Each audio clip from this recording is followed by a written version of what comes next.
अस्सलाम वालेकुम dear student, welcome to my YouTube channel explore physics. Channel को subscribe कीजिए ताकि हर वीडियो आपको मिले और साथ में अपने दोस्तों के साथ इसको शेयर कीजिए। और ये वीडियो मैं अपने यूनिवर्सिटी के स्टूडेंट के लिए बना रहा हूँ। अगर तो आप बेसिक लेवल के स्टूडेंट हैं तो आप मेरे जो बेसिक कंसेप्ट प्ले लिस्ट है वो चेक कर सकते हैं। तो आज के लिए हमारा टॉपिक है inertial mass and gravitational mass. Generally अगर हम मास को डिफाइन करें तो मास क्या है कि इंट्रिंसिक प्रॉपर्टी है कि जिसकी वजह से दूसरी चीज़ों को वो अट्रैक्ट करते हैं, या ऐसे भी हम कहते हैं कि the quantity of matter in a body, कि किसी ऑब्जेक्ट में मीटर का कितना मिकदार, इलेक्ट्रॉन प्रोटॉन न्यूट्रॉन का कितना मिकदार मौजूद है, वो भी मास है। या ये वो प्रॉपर्टी है कि जिसकी वजह से ऑब्जेक्ट एक्सेलरेशन को अपोज करता है। तो इन सब डिफिनीशंस को हम मास कहते हैं। लेकिन अगर मैथमेटिक्स के फॉर्म में इसको लिखूँ तो न्यूटन सेकंड लॉ के form F is equal to m a, और इसके साथ मैंने आई लिखा है, एम आई। तो ये इनर्शियल मास है कि ये वो मास है कि जो एक्सेलरेशन को अपोज करता है।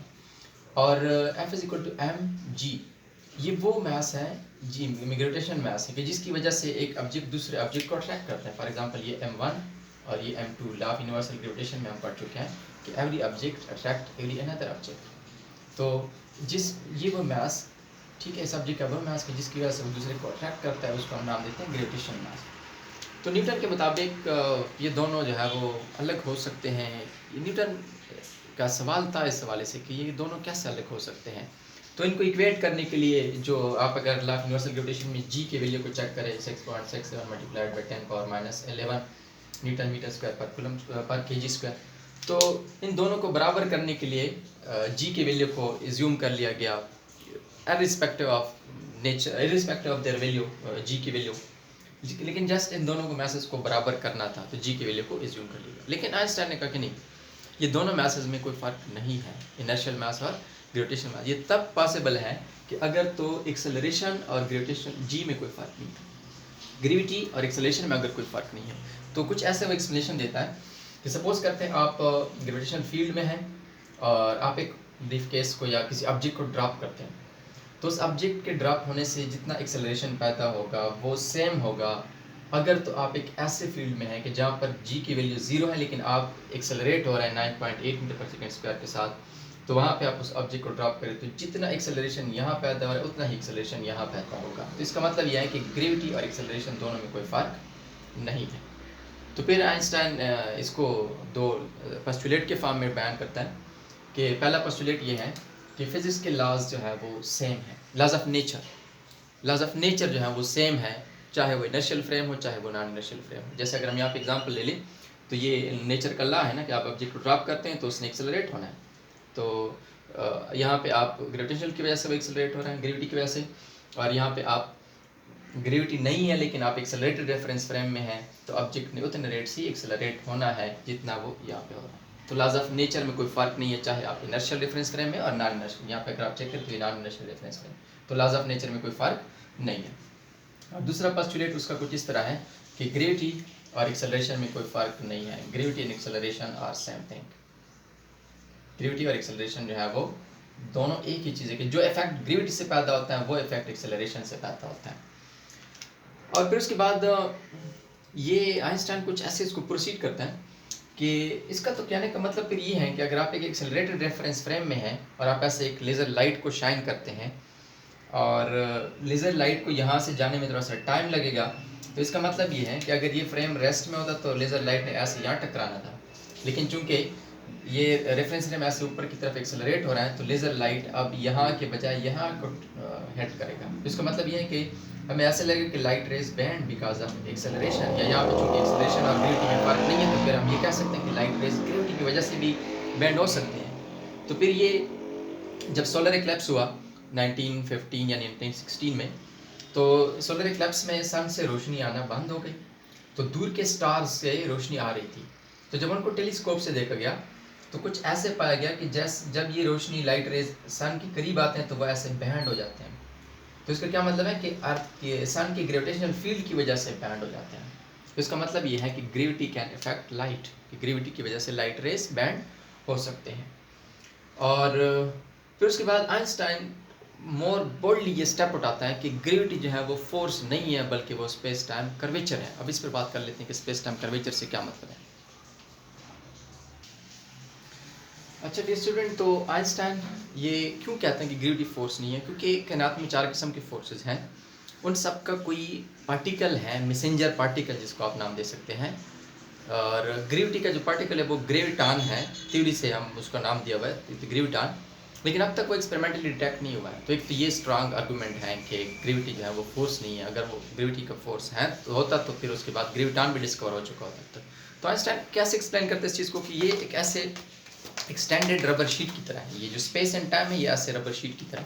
तो आप जब यहाँ पे कोई आप मैसिव ऑब्जेक्ट ऐसे रखते हैं तो उस मैसिव ऑब्जेक्ट की वजह से यहाँ पे कर्वेचर आता है। ये देखिए ना, ये मैं सपोज अगर मैं यहाँ पे ऐसे मैसिव ऑब्जेक्ट रखूँ तो कर्वेचर आएगा। जितना ऑब्जेक्ट का मास ज़्यादा होगा उतना ज़्यादा वो कर्वेचर क्रिएट करेगा, जितना ऑब्जेक्ट का मास कम होगा उतना कर्वेचर कम। तो मतलब कि अब सन का मास बहुत ज़्यादा है तो उसने ऐसे कर्वेचर क्रिएट किया हुआ है। तो अब अगर आप यहाँ पे कोई चीज़ ड्रॉप करें तो उसने ऐसे सर्कल में जाके घूमना है, इसके अलावा घूमना है और उसकी तरफ अट्रैक्ट होना है। तो मतलब ये है कि ग्रेविटी जो है वो अट्रैक्शन फोर्स नहीं है, लेकिन हमें लग रहा है। तो मतलब ये है कि न्यूटन जो कह रहा है वो ठीक कह रहा है, लेकिन जो उसको एक्सप्लेनेशन दे रहा है वो गलत दे रहा है। कि वो कह रहा है कि ग्रेविटी फोर्स है, ग्रेविटी अट्रैक्शन फोर्स है, हालांकि ऐसा नहीं है, स्पेस टाइम कर्वेचर है। तो फिर जैसे हाँ, यहाँ पे मैंने एक बॉल ऑब्जेक्ट को रख दिया तो उसने कर्वेचर पैदा किया, तो सारे ऑब्जेक्ट ऐसे इसकी गिर रिवॉल्व करेंगे और लगेगा ऐसे कि इसकी तरफ अट्रैक्ट होना है। इसको हम एक ऐसे और एग्जांपल से समझ सकते हैं कि सपोज 2 बंदे हैं, वो एक यहाँ से आ रहा है ऐसे नॉर्थ डायरेक्शन की तरफ और दूसरा ऐसे नॉर्थ डायरेक्शन की तरफ आ रहा है।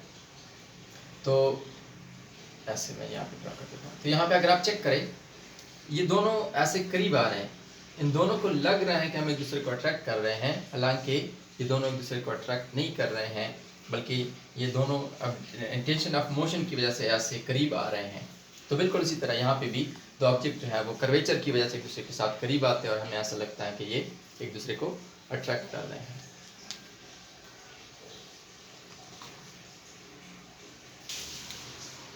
तो अब इससे हम ये कह सकते हैं कि किसी ऑब्जेक्ट का मास जितना ज़्यादा होगा उतना उसका कर्वेचर ज़्यादा होगा। और जैसे कि अगर आप ब्लैक होल को चेक करें, ब्लैक होल क्या है कि जब बहुत बड़े स्टार्स डाई होते हैं, मरते हैं, तो उसको हम ब्लैक होल कहते हैं। कि उसके पास जब फ्यूल ख़त्म हो जाता है, ठीक है, वाइट डार्क स्टार भी होते हैं, न्यूट्रॉन स्टार होते हैं, और ब्लैक होल जब बहुत मैसिव स्टार डाई होते हैं उनके पास जब फ्यूल ख़त्म होता है तो वो कायनात की किसी कोने में अपना जगह हिस्सा रेस्ट कायनात की किसी जगह में आ जाते हैं, किसी स्पेस में ऑक्यूपाई हो जाते हैं और फिर वहाँ पे वो कर्वेचर क्रिएट करते हैं। और फिर चूंकि इसका मास बहुत ज़्यादा है तो इसका कर्वेचर जो है वो बहुत स्ट्रांग होता है और इवन के इससे फिर रोशनी भी बाहर नहीं निकलती है, इवन के लाइट रेज भी बाहर नहीं निकलते हैं, इसलिए इसको ब्लैक होल कहते हैं। क्योंकि हमें चीज़ें कब नज़र आती हैं कलरफुल कि अगर वहाँ से कोई लाइट रेज आए, लेकिन यहाँ से कोई लाइट रेज आते नहीं है तो इसने ब्लैक नज़र आना, इसलिए इसको ब्लैक होल कहते हैं। और कर्वेचर ज़्यादा होने की वजह से इससे रोशनी तक भी नहीं निकलती, मतलब कि रोशनी का कुछ मास है और ग्रेविटी का, इसके कर्वेचर का उस पर इफेक्ट है और रोशनी वहाँ से बाहर नहीं निकल सकती। तो अगर मैं चीज़ों को समराइज़ करूँ तो इनर्शियल मास के जो एक्सेलरेशन को अपोज करे, ग्रेविटेशनल मास के जो दूसरे मासेस को अट्रैक्ट करे, और न्यूटन के मुताबिक जी के वैल्यू कैपिटल जी जो है यूनिवर्सल ग्रेविटेशन कांस्टेंट, इन दोनों को एडजस्ट करता है, इक्वल बना देता है। लेकिन आइंस्टाइन कहता है कि दोनों में कोई फ़र्क है ही नहीं। तो मतलब कि तब पॉसिबल है कि अगर ग्रेविटी और एक्सेलरेशन में कोई फ़र्क ना हो।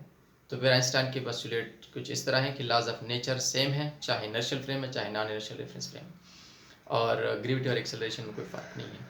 और फिर उसके बाद इसका मतलब ये है कि अगर आप एक एक्सेलरेटेड रेफरेंस फ्रेम में तो लाइट ने बैंड होना है। तो इसका मतलब ये है कि ग्रेविटी एक्सेलरेशन अगर सेम है तो फिर अगर आप किसी ऐसे फील्ड में कि जहाँ पे स्ट्रांग ग्रेविटी है तो वहाँ पे भी लाइट रेंज में बैंड होना है। तो सोलर इक्लिप्स में ये देखा गया एक्सपेरिमेंटली कि वाकई जब सूरज के रेज लाइट सन से पास होते हैं तो वो बैंड होते हैं। जब सोलर इक्लिप्स तो सन की रोशनी आना बंद हो गई, दूर के स्टार से रोशनी आ रही थी तो उसने बैंड होना। तो फिर आइंस्टाइन वर्ल्डली स्टेप उठाता है कि ग्रेविटी फोर्स नहीं है, ग्रेविटी स्पेस टाइम कर्वेचर है। क्यों फोर्स नहीं है? क्योंकि ग्रेविटान अभी तक डिस्कवर नहीं है और साथ में कर्वेचर की वजह से चीज़ें ऐसे लग रही हैं कि अट्रैक्ट हो रही हैं। तो आज के लिए इतना ही, मिलते हैं नेक्स्ट लेक्चर में।